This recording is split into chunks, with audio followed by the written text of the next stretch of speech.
Ano pa man ang sabihin nila, isa ang Boracay sa pinakamagagandang island destination sa Pilipinas at maging sa buong mundo. Pero dahil nga andyan pa rin ang pandemic, hindi na katulad na dati ang pagpunta dito. Marami nang nagbago sa proseso and may mga travel requirements na dapat isubmit beforehand. Pero kahit ganoon, lagi pa rin namin itong binabalik-balikan. Hey there Port Traveler! We are Vince and Yosh. In this video, isi-share namin sa inyo yung naging experience namin papuntang Boracay. Before we begin, don't forget to like this page if you're on FB or subscribe to this channel if you're on YouTube and tap the bell icon to get notified when we upload new travel videos. Okay, dahil nga may pandemic pa, mahigpit pa rin ang pinatutupad ng mga airlines, airports, and LGU ang mga travel policies. Kaya naman, ang pinakauna ninyong kailangang ayusin ay ang mga travel requirements. But here's the thing, madalas ay nag-iiba-iba ito depende sa status ng pandemic. Sa katunayan, sa 3 beses na pagpunta namin ng Boracay the past year, laging mayroong nag-iiba.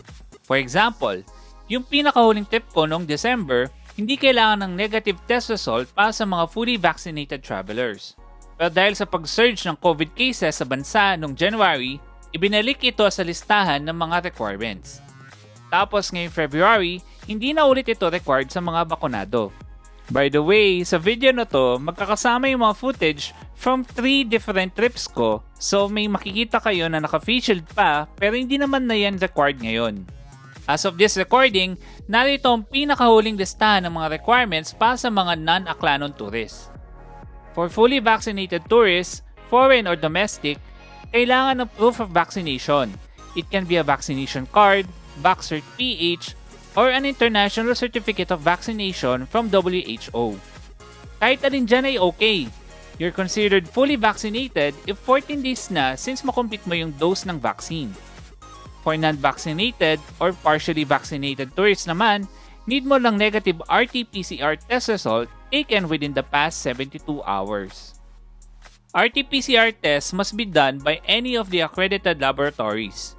Kailangan din ng confirmed hotel or resort booking.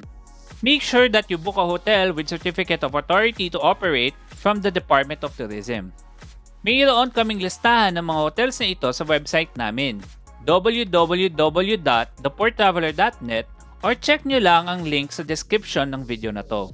Need din ng round-trip transportation details. Need din ng valid ID government issued, online health declaration card, at tourist QR code na di-discuss ko later. For children 12 years old or under, need na certificate of undertaking. Kumuha ka na rin ng S-Pass and Stay Safe app. Wala ang mga ito sa mga published list of requirements sa pagkuha ng tourist QR code, pero, madalas ay hinihingi ito sa airport, so the provincial government of Aklan recommends securing one for easier, hassle-free journey. To apply for TCP, go to s-pass.ph or check nyo ang video ng ganito friend tungkol dito. Lagay na rin namin ang link sa description. If hindi ko pa na-stress to enough, mabilis and madalas na nagbabago ang listahan ng mga requirements, so always double check first.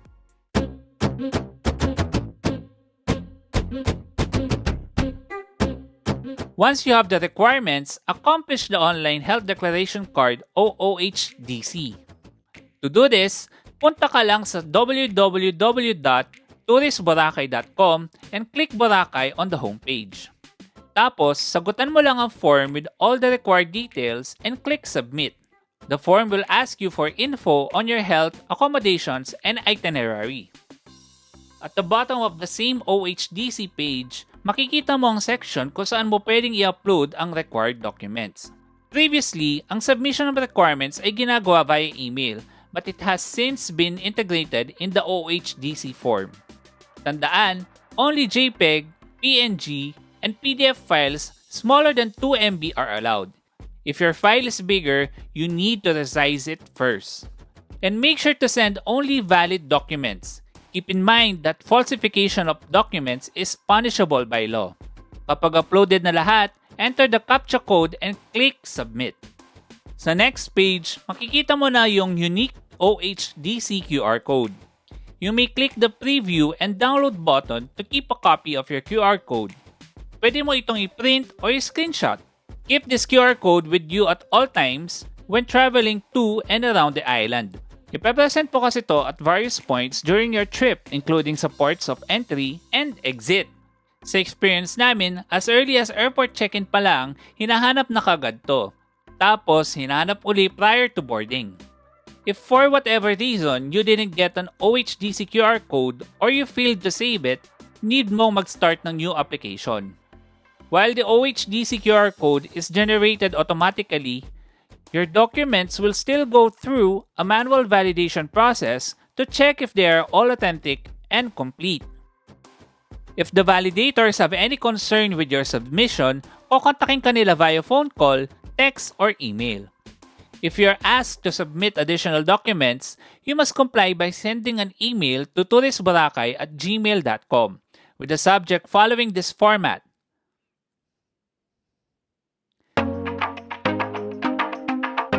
On the day of the trip, make sure na dala mo ang mga requirements, lalo na ang tourist QR code. Need mo ring i-ready ang S-Pass account mo and Stay Safe app. Pwede kang mag-check-in physically, pero mas recommended to do it online or via the check-in machines installed sa airport. Lagi kaming natatanong kung marami bang tao sa airport or sa flight. Sa experience namin, nag-iiba-iba ang kapal ng tao. Siguro depende talaga kung ano yung sitwasyon ng COVID and kung gaano kahigpit yung policies sa island. After checking in, proceed to your assigned gate. If nag-check-in ka online or via the machines, ask the airline staff to scan your tourist QR code. Sa gate, may assign the information area ang airline doon. Kailangan nilang mascan ang QR code mo prior to boarding.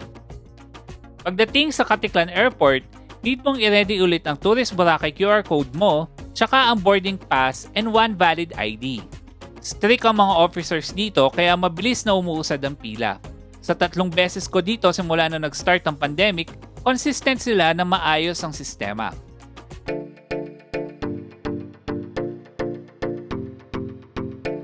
Now it's time to head to Caticlan Port, ang jump-off point mo to Boracay. May van and tricycle transfers naman from Caticlan Airport to Seaport.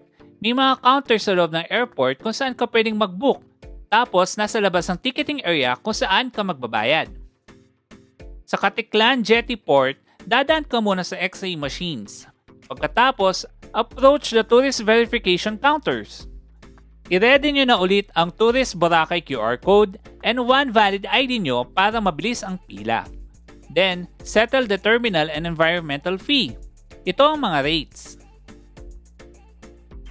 Tapos, rekta na sa boat ticket counter. Fare is 40 pesos kapag araw and 50 pesos kapag gabi. Pagdating nyo sa island, it's time to proceed to the hotel or resort na binook mo. Marami sa mga properties ay may mga kasamang land transfer, so i-check nyo muna sa management kung may service na pwedeng sumundo sa inyo. Kung wala naman, may mga e-trikes na pwedeng sakyan papunta sa hotel mo. Depende kung saan ang location, it should cost between 150 pesos and 250 pesos.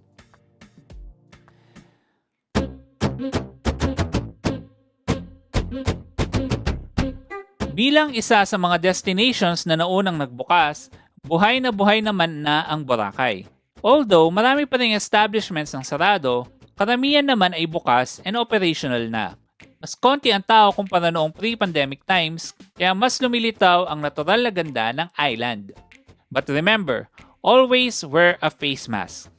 And always keep a copy of your tourist QR code and your Stay Safe app handy. Kasi maraming establishments ang nag-check niyan para makapasok ka.